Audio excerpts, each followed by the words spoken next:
আজকে এমন একটি রেসিপি শেয়ার করব যেটা গ্রামের মানুষ প্রায়শই খায় কিন্তু শহরের অনেকেই চেনেন না। কুমড়ো পাতার আলু দিয়ে এমন মজার ভাজা একবার খেলেই কুমড়ো পাতার প্রেমে পড়ে যাবেন। কতকগুলো কুমড়ো পাতা নিয়েছি, সাথে একটা ফুলও তুলে এনেছি। এবার প্রথমে পাতার জালিকাগুলো এইভাবে বেছে ফেলে দেব এবং ভালো করে 2-3 বার জল দিয়ে ধুয়ে নেব। তারপর কিছুক্ষণ লবণ জল দিয়ে ভিজিয়ে রাখবো। খুব সুন্দরভাবে ধুয়ে নিয়ে এসেছি। এবার কুমড়ো পাতাগুলো কেটে নিচ্ছি। এই পাতার আসল স্বাদটা কিন্তু কাটার ওপর নির্ভর করে। এবার একটা আলুকে খোসা সহ পাতলা করে কেটে নেব। এইটা কুমড়ো পাতা ভাজার মজা বাড়াবে।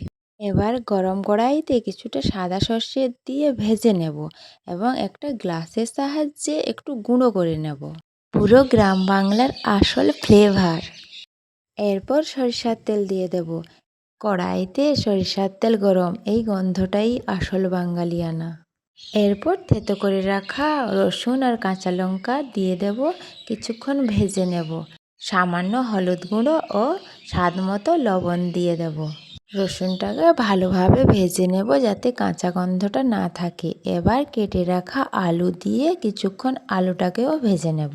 কম উপকরণে কম খরচে এমনকি কম সময়েও এই রান্নাটি এত মিষ্টি হয় খেতে, একবার নিজে না বানালে বিশ্বাসই হবে না। আলুগুলো কিছুটা ভাজা হয়ে এসেছে। এবার কেটে রাখা কুমড়ো পাতাগুলো দিয়ে দেব।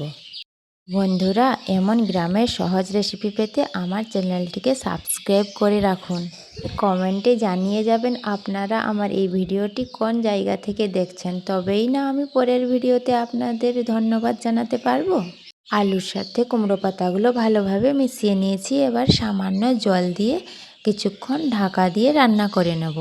কিছুক্ষণ পর ঢাকা খুলে দেখে নেব খুব সুন্দরভাবে ভাজা হয়ে এসেছে এবং আলুগুলোও ভালোভাবে সেদ্ধ হয়েছে। এবার এইভাবে কিছুক্ষণ নেড়ে চেড়ে ভেজে নেব। এই আলু দিয়ে কুমড়ো পাতা ভাজি, এর স্বাদ ভাষায় বোঝানো যাবে না।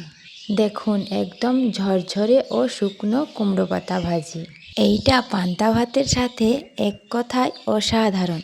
গরম ভাতের সাথেও খাওয়া যাবে। ভিডিওটি শেষ পর্যন্ত দেখার জন্য অনেক অনেক ধন্যবাদ। ভিডিওটি ভালো লাগলে একটা লাইক করে আপনার মূল্যবান মতামত কমেন্টে জানিয়ে যাবেন। আজকের ভিডিও এই পর্যন্ত। টাটা।